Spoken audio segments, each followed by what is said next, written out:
বসে পড়েছি কচুরলতি ছাড়াতে। ঠিক আছে।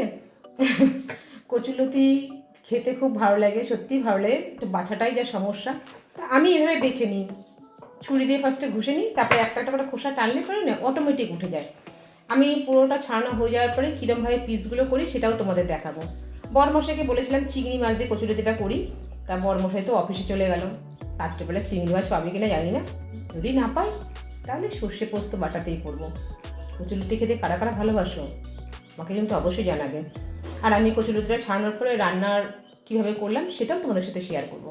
ঠিক আছে, চলো এবার রান্নাটা তাহলে শুরু করা যাক। বাই দ্য ওয়ে বলে নিই, আমি উমা সরকার, কলকাতা থেকে আমার ব্লগ ভিডিওটা নিয়ে চলে আসলাম। আজকে রেসিপি হচ্ছে গিয়ে কচুরলতি রান্না। এখানে কচুরলতিটাকে সুন্দর করে কেটে বেছে ধুয়ে তারপরে কড়াইতে আমি একটু নুন দিয়ে এটাকে ভাপাতে বসিয়ে দিলাম, কারণ একটু সেদ্ধ করে নিতে হবে, যেহেতু কচু বলে কথা।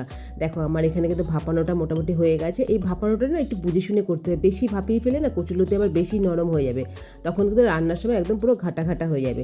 তাই এখানে সেদ্ধটা না বুঝে শুনে তোমরা করবে। সেদ্ধ করা হলো অথচ একদম পুরো সুসিদ্ধ যেটা সেটা যেন না হয়। আমি এখানে জল ঝরানোর জন্য কচুরলতিটাকে দিয়ে রাখলাম। আর এবার হচ্ছে কচুরলতি রান্না করার জন্য আমি ব্যবস্থা নিচ্ছি। সেটা হচ্ছে কড়াইতে সর্ষের তেল দিয়ে দিলাম, আর হচ্ছে গিয়ে একটুখানি শুকনো লঙ্কা আর কালো জিরা ফোড়নে দিয়ে দিলাম। আর এখানে কাঁচা লঙ্কা বাটা রেখেছি, আর হচ্ছে কি মশলার মধ্যে দেবো বলতে সর্ষে পোস্ত বাটা।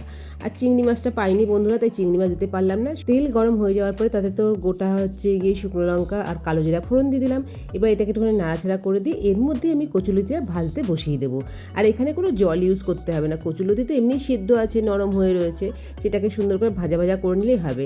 এবার আমি কচুরলতিটা দিলাম, আর অবশ্যই আমি আঁচটা কিন্তু মিডিয়ামে রাখবো, খুব বেশি হাই ফ্লেমে রাখবো না, তার কারণ কচুরলতিতে সেদ্ধ করাই আছে। আর বেশি জোরে রাখলে পরে কচুরলতি ধরে যেতে পারে, মানে কড়াইতে লেগে যেতে পারে। তা এখানে আমি সুন্দর করে কচুরলতিটাকে তেলের সাথে ভালো করে নাড়াচাড়া করে নিচ্ছি। কচুরলতি রান্না খুব সিম্পল, কাটাটাই বড্ড ঝামেলা। তা আমি কীভাবে কেটেছি সেটা তোমাদের তো দেখালামই। অনেকে আমার কচুরলতি সেদ্ধ করে নিয়ে তারপরে আঁশটাকে ছাড়ায়, তা আমার ওটা বড্ড ঝামেলার মনে হয়। আমি যেভাবে ছাড়াই সেটা তোমাদের দেখালাম। এবার দেখো কচুরলতির মধ্যে আমি দিয়ে দিলাম নুন, পরিমাণ মতো নুন। এটা তোমরা তো বুঝে শুনে দেবে, যারা যেরকম খাও নুন সেরকমই নুনের আন্দাজ দেবে। আর দেবো হলুদ। এই নুন আর হলুদে এটা ভাজাভাজি হবে। আর ভাজাটা মোটামুটি হয়ে যখন আসবে না, অবশ্যই তো এর মধ্যে কাঁচা লঙ্কা বাটাটা অ্যাড করব।